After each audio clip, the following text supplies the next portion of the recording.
All right, so this time somewhat of a late API review to accommodate our friend Igor in Australia so that it's not in the middle of the night for him. I think Perhaps. it, so I think you wanted to start with the initial directory thingy, right?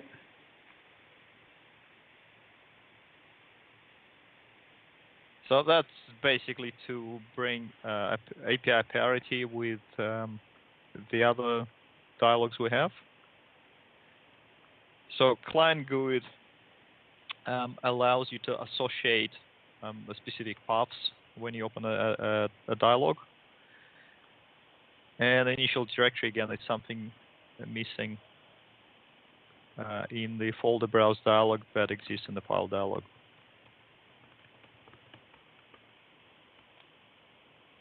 Yeah, that's an existing type already, right? So it's just adding properties to it, right?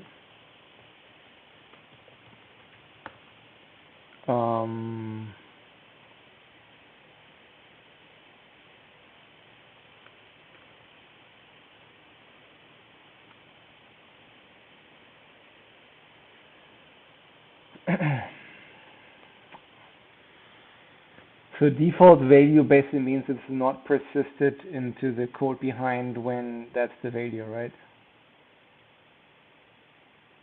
Sorry, I missed that. I said default value basically means if initial directory is the empty string, it doesn't get persisted into the code behind file, correct? Yeah. Correct. And then design serialization, I think, says that it's never going to be persisted in the code behind, right? No, designer serialization visibility. I think that designer just doesn't see it in it doesn't show in a property grid.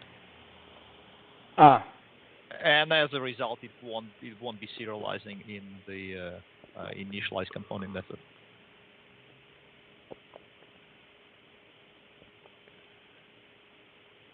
So who sets so it the basically client? makes it this property, I believe, designer, I believe, is to that property, and that property to be used at runtime by the developer. And so is the intent that it's always set to, like, I don't know, GUID, new GUID or something? Yes. So I think the use case, and that API was proposed by external contributor Joseph Masser, I believe, in .NET 5 timeframe. If you reuse a dialog because you have sort of single instance of a dialog, but you want to open different like folders when you open a dialog, you can associate a GUID with every target folder, and whenever you recreate a dialog, you set that GUID that automatically sets that target folder as your default context. You don't have to try to remember which folder user navigated last time when it went for that particular operation. There's one other issue that you can mitigate with this, and that's when you're using the folder browser dialog more times than once in an app, then you're just preventing from showing the second time the same starting path that you did before, which is really annoying. So it's not that the instance will automatically fall back to a certain start folder. It's just that you always see the last usage of the browser dialog as a starting path of that app. That's really annoying. But in that case, don't you want the behavior that when somebody drags this thing onto the component tray, that you generate a GUID at that point, so that if you have multiple instances in your component tray, they all have different GUIDs already set up? Yeah, I don't think that's how it works. I mean, doesn't I need to look up the behavior. Sorry, I'm a bit unprepared for this. But the use case was you use the folder dialog, but you use for different operations, like say opening files or as well as saving files.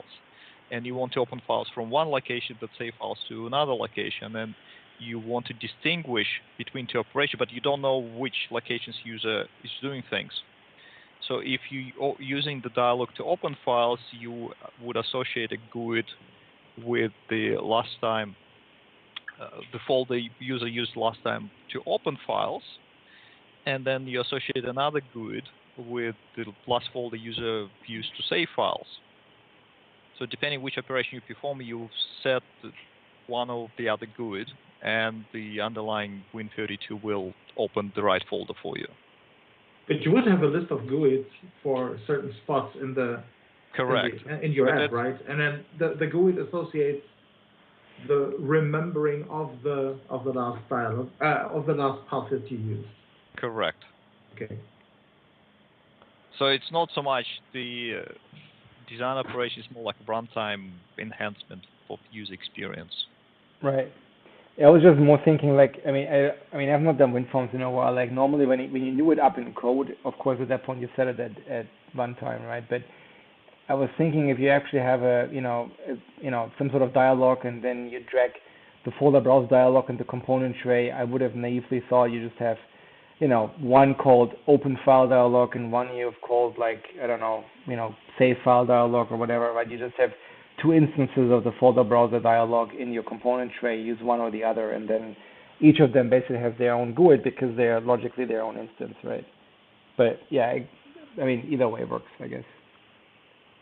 It just means that people always have to set it, right? That's the downside. Well, no, like you don't have to use it, right? It's an optional field, right? It's just an enhancement for user experience where you want to serve your clients better.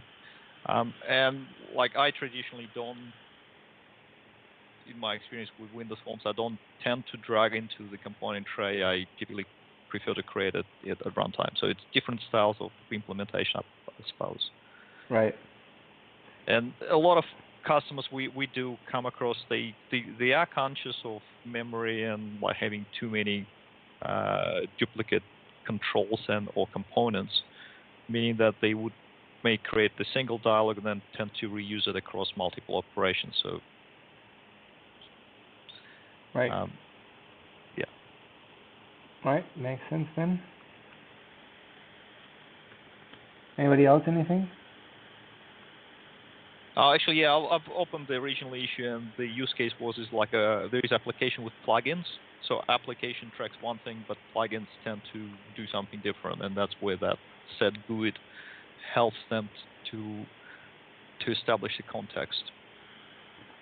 Right. Because the application may be providing access to a dialog, but it doesn't provide ways to control which paths to set in one's workflow or the other. Yep. All right, then let's look at the other one. This is the click environment. Yep, I remember that. So this issue came from like a real struggle. The background on this is the rich text box. Well, rich text box control in Windows Forms relies on underlying rich edit control in Windows. And over the years, there's been several different versions. And what happened in .NET Framework 4.7.1, I think, or 0.2, is that .NET Framework started relying on the Rich Edit 4.1 from previously Rich Edit 2.0 and 3.0. And in Rich Edit 4.1, there has been a significant change in terms of API and specifically in how hyperlinks are dealt with. In the old controls, hyperlinks, to facilitate a hyperlink functionality and rendering, a user would use a hidden text, which in 4.1 was completely changed. They introduced a new markup for hyperlinks and how you supply hyperlinks, how you engage hyperlinks, how you query hyperlinks. And what we found in Git extensions migrating from .NET 4.6 point something into .NET Core and then .NET 5, as well as some other users reported on WinForms that they lost ability to have hidden text and subsequently to retrieve hyperlink which been clicked, migrating functionality. So whilst we fixed it, the proposal comes to help users to have better information about that hidden portion of the text for the hyperlink when we're migrating from the old into new world, and expose these additional two properties when link starts and when link how long the link part is. This just to facilitate an easier migration path from prior to .NET Framework 4.7 to the new world.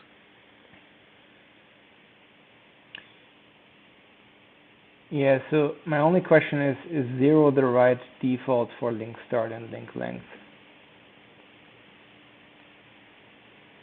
Like, I guess length 0, I guess when you actually click on something, it would have to have a length larger than 0, but, you know, index 0 would be valid, right? So it might be more sensible to say the default value, if you don't specify it, is -1 for start and 0 for length. Yeah, I suppose that's totally valid feedback, and I think we can do that. So ultimately, these. Wait a second. What is the default when we have a selection like in a text box? We also have selection start and selection length. Is it the same? Is selection start and 0 and -1? You need to scroll down a little bit, please, Emo. Just go past my comment. There's a comment from Tobias with an example of the actual change there. So we have too much. That green one. Yeah. So we already have that information, which is provided to us by the underlying control. We just don't expose it to the end user. Yeah, so that's the only call site we have. Yeah, I think the question that Klaus was kind of asking, like, how does the existing selection start selection length behave when you have no selection?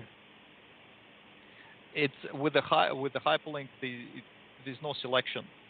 No. When you click on the link, it provides you information about that. Yeah, how many. Yeah, I think it's not about that. It's more about the for the default values, right? Because there already is a notion of a selection start, selection length in WinForms.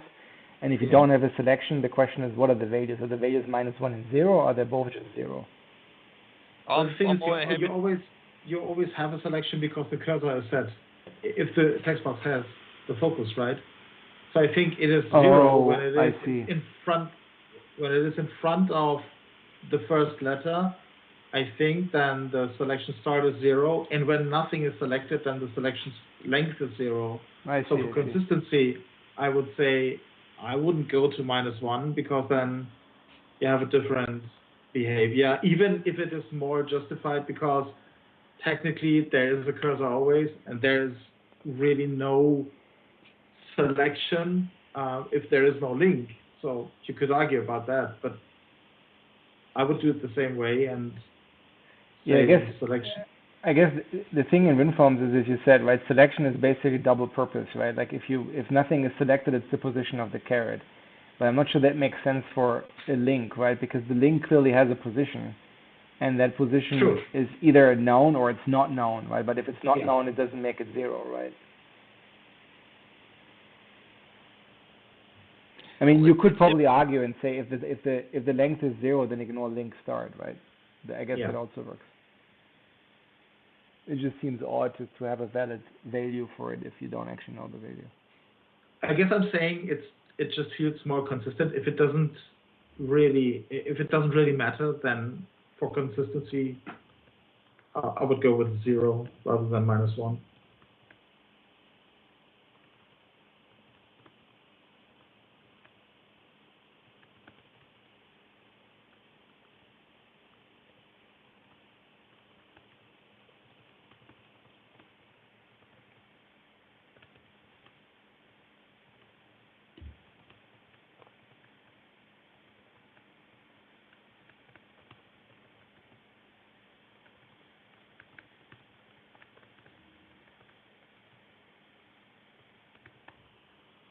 All right, then I think unless there's more questions, that looks good.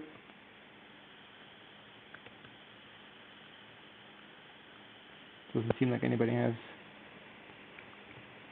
anything to add.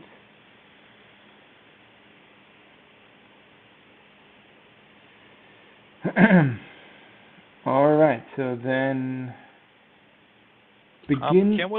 Can we look at that is ancestor side design, the next one? Yeah. Yep. Because then we have all the non-invoke things done. All right, Klaus, take away. Okay. So this idea, this proposal was actually kicked off when we worked on the web API. When we worked on the web view on the new web view control, and the Windows guys asked us for a little bit of support because they had problems to actually access resources in design time, and which the control should not do. So you often have the problem that if you are in the designer, hosted inside the designer, then you should not use certain runtime resources. But the problem is also, and if you just scroll a little bit wider and take a look at the picture. So this is the control itself in design mode, which is obviously you can just check for design mode, and that's okay. But then there can be user controls that are actually hosting user controls, and those are in the designer, and that's the problem, because now the control itself doesn't get cited, so it can never actually find out if it is in design mode or not. But what it could do is it could ask, is one of my ancestors in design mode, and then react in the same way, so it does not use the runtime resources. However, if then there is no designer at all, then that would be the next picture.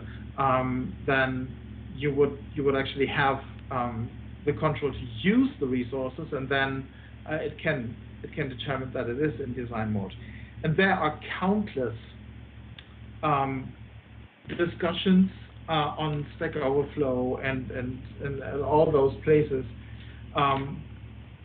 Practically, as long as WinForm exists, what the right way is to actually find that out, and what the right things to do here. And there are two fronts, two parties actually. The one that wants to use this for licenses purposes, so to just check if a control is hosted in something that makes it necessary to have a design time license, and then the other party is just for for functionality. This is not for licensing reason. This is just for finding out if what WinForms defines as the design mode is actually valid from the control's perspective, and then of the view of its own ancestors, so that it can act accordingly. And also the reason that this is not for the design mode is that you will never be able to detect the design mode, and that has nothing to do with this proposal. This was always like that you will never be able to detect the control's design mode in the constructor, where many control vendors want us to already give them a way to detect if they need to check for a license or not. Right. So this has nothing to do with that, and I wrote kind of a disclaimer at the beginning of that proposal and saying this is not about that, because half of the discussion, and it is really a long discussion, was about that. And I was always saying, guys, this is not about licensing. We need to come up with a different thing for licensing. We are not there yet. This is just for, don't establish a connection to a SQL server when your control is dealing with a SQL server connections at runtime. You don't want to have that connection because it's set up with your properties at design time. And also, if this control then is hosted in another control, and that control is in design time, please also don't open a connection to the SQL server. But if you are running actually, then you should open a connection to the SQL server. The web you guys had that problem that they started rendering the URL that was given in the Property Explorer already when they were in design time, and it was crashing left and right. So that was actually the trigger to yet again deal with this. And then I think we finally should come up with something where we can say, hey, this is best practice for this particular reason. So that makes sense to me. I mean, my only question is, like, the way you propose it is basically you have a property that only answers whether one of your ancestors is in design mode. Like, do you actually care about that? Because it seems like what you actually care about is, am I displayed on the design surface? Basically, am I being designed, or is one of my ancestors being designed? That's a discussion that we have, but I'm not really seeing what the actual point is. So if I'm part of that hierarchy, then clearly I am in a design mode in the meaning of WinForms what a design mode is. You could always argue that this control can get again cited within the context where the actual ancestor has kind of a designer property, if you will, and then you would report back a wrong result, and that was also part of the discussion that we had. But this is not for the control then to decide, because we have a clear definition what a design mode is. The design mode is when the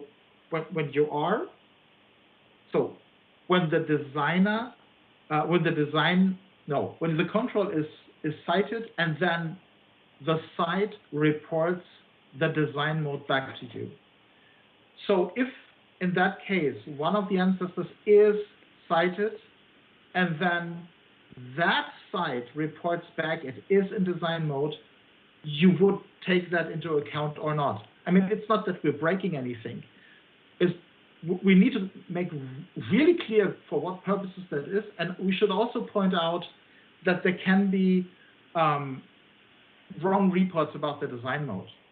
But this is the same thing with the design mode that we have already, right? No, I think you're missing my point. Like it's not about whether design mode is the correct thing or not. What I'm saying is that the way you propose the property is that it basically only reports the parent's design mode, right? Because basically you basically ask the control side if it has a parent, and then you ask for the parent's control side, right? And what I'm asking is that basically your property would return false if I am designing the user control itself in the designer, right? Because at that point I don't have a parent, so the parent would be null, but I'm myself cited and I'm myself in design mode. And I'm asking, is that a meaningful separation, or is it not the case that you want a property that just tells you, am I in design, like am I displayed on the design surface, meaning I'm either myself cited in a design mode, or one of my parents is cited in a design mode? Well, I mean, you can never. Well, actually, a custom control will always have a parent because it's hosted inside of a top level control. So a user control can be, well, it would be counting for a user control. That's true. But if you have a custom control, then that custom control would always part of some top level control. But you're absolutely right. I mean, it can be the case that from the perspective of a user control, well,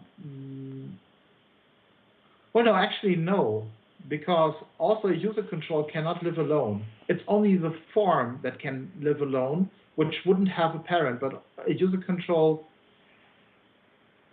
Yeah, user control in the designer will always have will always have in the designer, yes, but it will always have. So what would a top level user control being designed in a designer report in that property? Right. Because I think in your case it would return false for its ancestor side in design mode.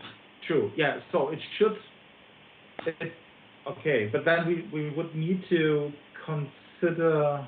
But the So name of property is ancestor side, right? So like yes, the you custom would, control in a designer, yeah, like it has a property design mode which would yeah, return true, yeah. but because it doesn't have any ancestors, it will obviously ancestor return false. Well, for a user control to do it right, you would test the design mode and then the ancestor side in design mode as well, and then Maybe to get the right thing. But this is only for user controls then, or for maybe forms that actually be hosted in forms, which is also possible.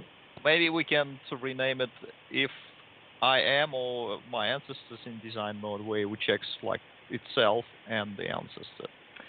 Yeah, that's kind of what I'm proposing. Is I would basically just have a property called. I would even go further and say is in design mode. I would just literally call it like that and say returns true if the control itself is in design mode or one of the ancestors is in design mode, and just tell everybody use this property instead because that will generally give you the correct answer.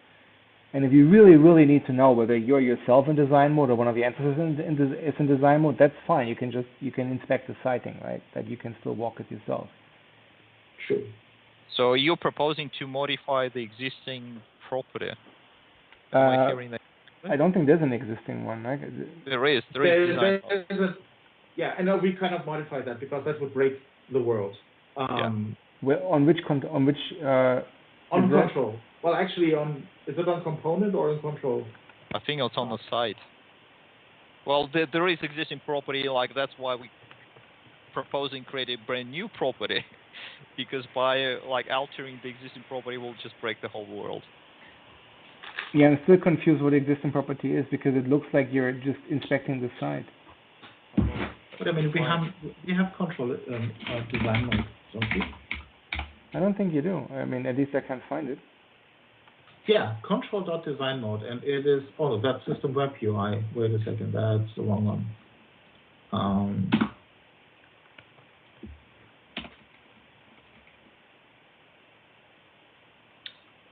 Yeah.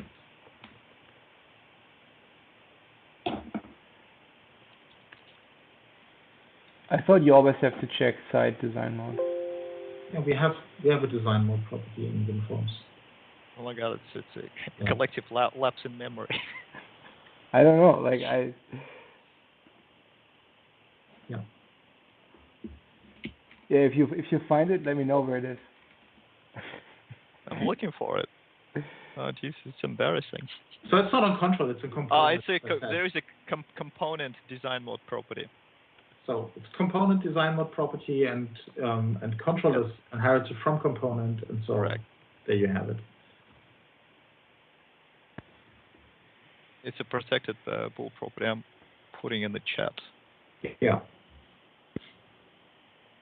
I see. Yeah, I mean, I would not modify that for the reasons that you described because that might break the world. But I mean, you could, for example, go with something like, I don't know.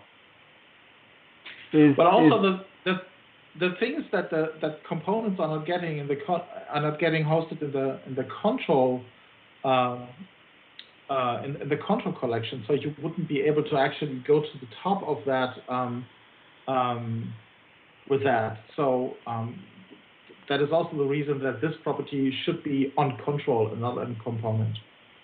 Yeah, like we thought of different sort of names. We agonized on this, and like is design mode would probably be good, but because there is design mode, it immediately creates that duality, and like developer would be asking the question like, what's the difference? That's why sort of Klaus chose to go for more like verbose, but yeah, I get the verbosity argument.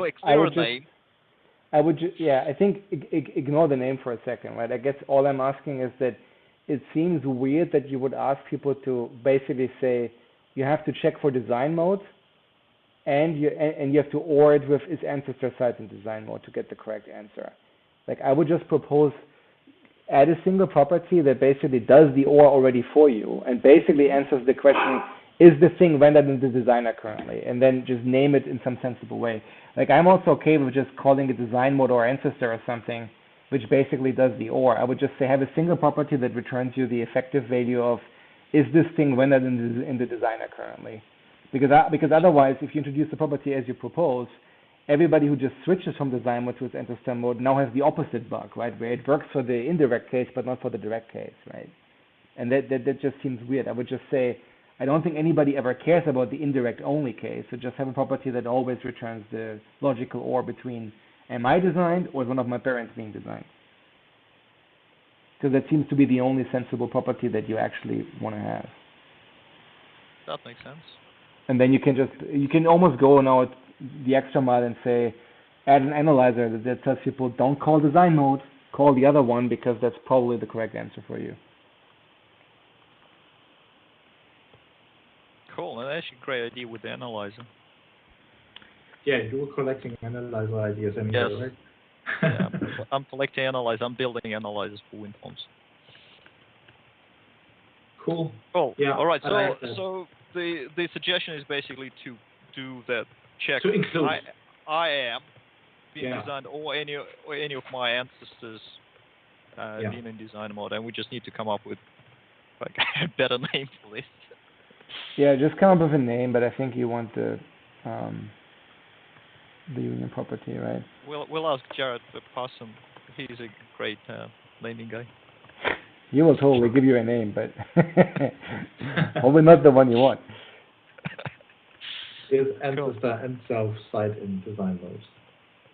All right. So generally, here we're in approval of the API. It's just we need to come up with better name and have OR within it.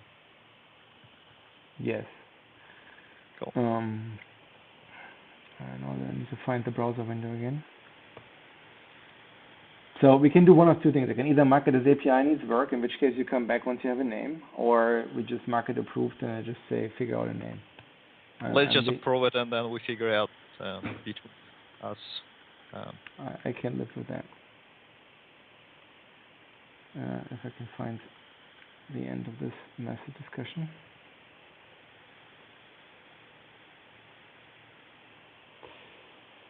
All right, so then we have that one done. Now simplify invoke and begin invoke. Yeah, let's start with that one because that would sort of segue into the. So the idea here is to introduce these 3 additional overloads, which would allow us to simplify in the way we write begin invoke and invoke methods. Which type as are well they on? as, do you know? I looked at the invoke passing func of t. It looks like we would generating less IL and it probably be slightly more performant as well.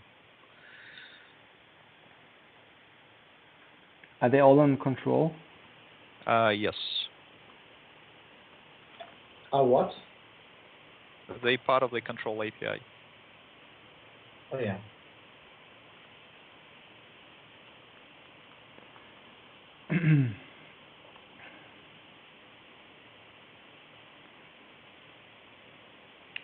Yeah. So like if you scroll below, there are a few examples. The current way of invoking or begin invoking is a bit cumbersome because you need to use a delegate, be that method invoker, or you need to create a new action or create a new func, etc. But if we create a action overload or func of t overload for invoke, we can just use that sort of lambda expression and they just work. I very much agree. I think I've been annoyed with this multiple times over. I would like to add that we don't have the same problem in Visual Basic because the compiler does that automatically. So implicitly, if you have a lambda in VB, then it automatically converts that and applies the cast. Yeah, that makes sense. I mean, I don't know how much you care about allocations. You might want to have the overload that takes an action and then maybe, I don't know, 1, 2, 3, 4 arguments. I have no idea what this thing does under the covers. It's possible that it already allocates, so it may not matter. But The problem is right now you would basically say we don't need the params one because you do a closure, right? But you wouldn't be able to bind to a static method this way, right? Unless this thing doesn't take any arguments. I think in that case you'd probably opt for delegate overload existing ones if you're really concerned about performance. Yeah, I guess you could, right? You can always just construct the delegate yourself. Yeah, that's fair, I guess. Or again, like we add this API, and if one day someone really comes with a use case where it is unperformant and they have tangible data, we can create another overload. Have you looked at sync context at all? Sorry, I missed that. Have you looked at synchronization context at all? No, not for these ones. There is some work where it would be great to have automatic synchronization, so you can express a wait UI task. And like I've seen an article by external people talking about this, it actually would be an extra field of work, which we may be able to bring into WinForm's toolkit and make it a bit more usable with async and await. Yeah, also true. I was just more wondering what's the API service in the sync context one, but they already take a strongly typed delegate, so it's fine. You can already use a lambda expression there. So yeah, that makes sense. Pretty sure the WPF dispatcher has a similar issue, but that's somebody else's problem to solve. Right then I assume we're all good with this API then. So I know we had that discussion, but if we are so what happens in the Visual Basic compiler, Kathleen, maybe that you know that if we now add an overload where the compiler would resolve it in the same way,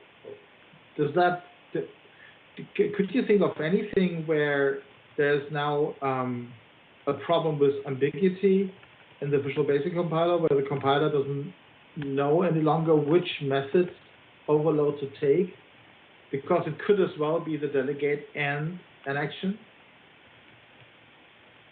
I mean, we tried it and it worked, but for some reason with VB I have a stomachache. I cannot really explain why I have that. You guys know what I mean, right? And you're muted, Christine. If you scroll up, while implementing this API locally, I talked with Klaus and I added the snippet of the Visual Basic code, and it seemed to work. Right. So I can think of some nearly pathological cases that might happen if but I actually can't even get my head around the completion of that. But I really would like Alexei or somebody else who is seriously an expert on the VB compiler definitely should look at this before we do it. So perhaps you could start by tagging Jared and Alexei on this. Jared is already. Jared replied. He said looks good to him. Alexei, A-L, that would be, do you want me to spell Alexei? Oh, Jared said it looked good to him? Yeah. Yep. Well, I mean, I'm going to say that we need to, make sure compiler is happy and then do some testing. And I'm not sure what testing that we need to do. I don't know what our schedule is to get this in, but a little bit of preview on this wouldn't hurt. Although I'm not quite sure who to preview it in the VB community. And just to check one more thing that I'm afraid that I didn't get in full clarity. Does this affect framework and core.NET/.NET 5 applications, or only new applications going forward? .NET 6, yep.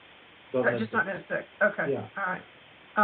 Yeah. So I would definitely have heartburn if that wasn't the case. Is breaking lower level apps is exactly what we're trying to not do with VB. So yeah, I think I'm comfortable with us doing it. I'm just trying to play a compiler in my head, and I can't find a scenario where it's broken. Alexei definitely knows more about the compiler than Jared, So we might still want to run it by him, but if you put the link in chat, I'll just reach out to him on Teams and make sure he doesn't go, oh yeah, there's this thing. So yeah. And don't get me wrong, I really want this for C# because it's really a pain. But I'm just I'm just concerned that we just miss something for VB and then. Yeah. Well, I think that the key thing would be if it was resulting in ambiguous resolution, but I don't believe that's going to happen because I think that action and func take precedence over delegate because this would happen all the time. Anytime you had a function action true. overload and you also had delegated, there weren't rules to resolve that. So I believe the language has rules to resolve this, and that is zero problem. So yeah. And then it goes through the exactly same code path ultimately from that onwards. By all means, let's talk to Alexei. I know we have a couple of cases where C# and VB would pick different code paths. But yeah. Oh, we have tons of those. We have tons and tons of those. Yeah. I mean that is. I mean, I can tell you how to build classes that will do that. I think in general we don't happen to fall into those cases in the VCL, but anytime you have overloads that are the overloads in the base classes are ignored, then they're not ignored in VB, and therefore you have a different code path. Cool. All right, so then I guess let's move on from this one. I have a hard stop at 5, so hopefully we can get this done in 15 minutes. Yeah, and if somebody can put a link to that in the chat, I'll leave that to. Oh, my chat didn't show it. Did you send it to my personal chat? Which is no, I put it in. It didn't light up. Teams is not liking me today. Okay, thank you. You're not the only one. It's been weird today. I'll follow up with you so we can sort of settle that. Okay, let's do that. We'll write an email to him to get together, and that'll be good. Just reach out, and we'll make sure that we get that confirmed where we're happy. So for that one, this one I don't really know how baked it actually is. After I got the first comment on that, it's rather fresh. Basically, this one I came across also when I was doing the sample app for the web view to control, and the problem was that I needed to. Basically, I want to be able to await an async method while at the same time marshalling the call for that method to the UI thread. My head hurts. Can you say that again? Yeah. So I think you could probably use the same words, but no, my head just. So you are on a thread which is not the UI thread. Okay. You want to await a method. Okay. But this method needs to be marshaled back to the UI thread. Because otherwise you will be getting a cross-thread exception. Okay. So all right. So now, as you know, I know it's a little bit, it's an edge case, but it's less and less an edge case. That's my point. Okay. Because now we are having with .NET 5, we're having, especially good for WinForms, the option to project all the UWP APIs into our realm, so to say. And now we're dealing with async method calls more and more and more. And also the WebView control that we have is also doing stuff asynchronously, but it demands at the same time that things to be kicked off need to be running on the UI thread because otherwise it throws. So I have that a couple of times now, and I constructed a sample which you scroll down. You will see all those things and what happens if you do and if you do not to get async stuff running. So this is not really a stilted example. Like if you come back from a threading timer, for example, then you're not on the UI thread, and if you then want to await into something that is running on the UI thread, you basically need this invoke async. This is the argumentation for that proposal is rather, is it worth to explore that? And I think it really is. We need that in WinForms because this is coming more and more. And the only thing to get this done actually is to use begin invoke, and it has completion source and it's scheduling on the thread pool so that the callback comes in, and you have to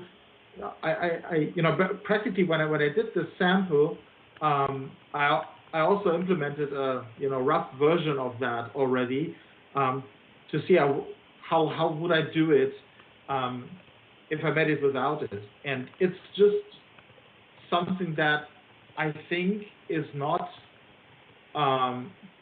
typical to do for our WinForms audience, for our typical WinForms audience. So we really need a way to do this in a more discoverable way and in a more with an easier approach. And by the way, WPF I think has that too. So there's an invoke async method on the dispatcher, but I don't think it makes sense to resort to something else than WinForms. So the WPF guys know where to go, namely on the dispatcher class that holds all that functionality for that, and we have that on control forever. So invoke and begin invoke is on control. We should have that on control. Yeah, so I mean, it makes sense. I mean, the only concern I have is, so right now we are working on something related to this in the runtime repo. I can just open this guy here, which is this issue here, which basically is about making, basically giving more options for how things can be awaited. So I think we churned the design a million times. But basically it boils down to something like, configure await, where people can actually, for example, pass in a cancellation token that is not for the operation you're awaiting, it's more for the awaiting itself that you can cancel. And also, we also think maybe we add support for timeouts directly in there. So we should just reconcile these two things and make sure that what you propose here with, directly taking the timeout, directly taking cancellation token makes sense. Other than that, I mean, I don't really have a concern. I mean, clearly when you begin invoke is terrible as an API, as you said. So you want something that is actually truly, natively async in the sense that you can just await it. So that seems reasonable. I mean, there's probably some implementation concerns. I have no idea what how we map begin invoke. I suppose it's the normal task completion source that we're doing. But we should just make sure that all adds up. So I have no concern with the API, but I'm also not a threading guy. So all I'm saying is we should involve Stephen Tobe and make sure that he looks at the design. Absolutely. And okays it. I don't feel like I have the expertise to give you a thumbs up or thumbs down on this one. Oh no, I would definitely ask people that have more knowledge about this than I have about this. It's just, is it worth to actually do this and have that?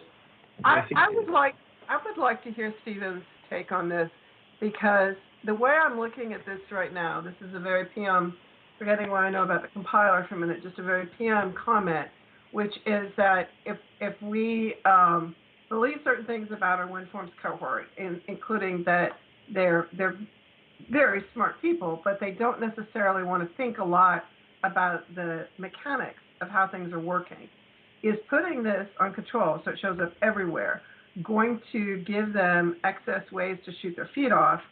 And I think that where we know we need it, but is this something that we want to actually put on all controls, which I understand invoke is there already, so there is precedent for that. But I would just like somebody who is, deep into this stuff that says, oh yeah, that's going to work because it's just going to be a fragment that's going to run back on the UI thread, and we'll try to train people not to do extensive things on that, and that's kind of it.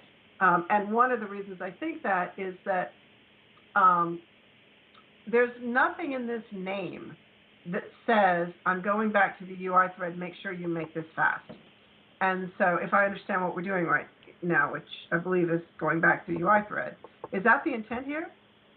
Are we leaving the UI thread, or are we going to the UI thread when we're going to the UI thread? We're going to it. We have, but people know that because we have control.invoke to go to the UI thread, and we have control.invoke required to detect if we need to go to the UI thread for the next okay. All right. for updating.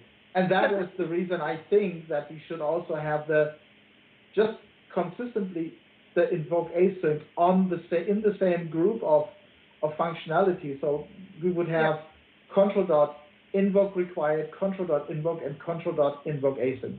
Yeah. So yeah, I think that's probably. I think that I will agree with people like Stephen on this. That if they say sure, but if they say there's these ways for people to shoot their feet out, then I think that we want to take another look at it to see if we can find ways to protect it. And we might also, this is one of the, I don't say this on everything, I promise, we might want to try to do a user study on this. I worry about us getting the right user study, but will users use it correctly if there is a correct and incorrect way to use it? So let's first find out if there is a correct and incorrect way and things that people need to avoid doing, and then we can see whether we're guiding them to the pit of success, which I think we need to do here. So that's just where my thinking is coming from. I think we probably should go ahead with it, but not without a little bit more effort at research on possibilities. So I mean, yes, I think we should go ahead exploring it. Yeah, I think I agree with everything you said, except I don't know, I don't think you need the user study here, because I think this thing is not introducing new complexity, right? The whole complexity about marshalling back to the UI thread, the fact that it's called invoke, the fact that it's a method on control, I mean, that is basically in WinForm since day one, right? And WPF has the same concept. They use it by the dispatcher. We have the synchronization context that tries to abstract the UI stack, right? And I mean, that's, as Klaus said, that's a fairly well understood thing. To me, it's more about the async and the await notion here, like, because we also talked about, for example, making our synchronization primitives like, semaphore, mutex, add await methods there as well, but there are concerns around whether you can deadlock because of the way the infrastructure works, right? So, like, I think conceptually from an API standpoint, I think the APIs as they're proposed make sense. It's just that somebody with actual deep understanding of how the state machines work and how the whole underlying plumbing works, especially with the UI threads and the message queues, that is something where I would just defer to Stephen's expertise and say, like, does that make sense to you or not, right? But like, I feel I don't know, if we would just ship the API and presumably it would work, I think it's a fine API. Well, the thing is that that I would argue there's two questions for Stephen.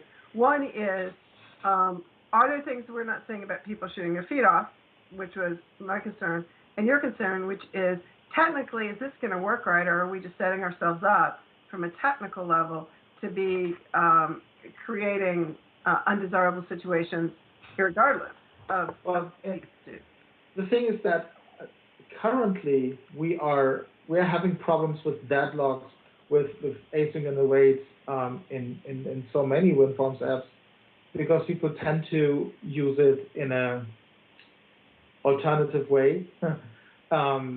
This is something that actually contributes, because it's so discoverable, because people are looking at the same place.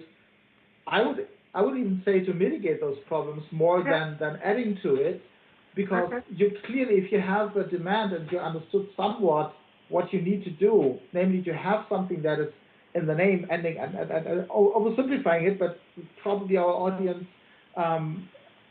likes it to be that way. If a name of a method is ending in async, they know they need to await it, and then if they cannot await it because the signature is not compatible to the means they have to call it, which is invoked currently, what do they do? So if they then put the whole thing into an invoke async and it fits, it should work.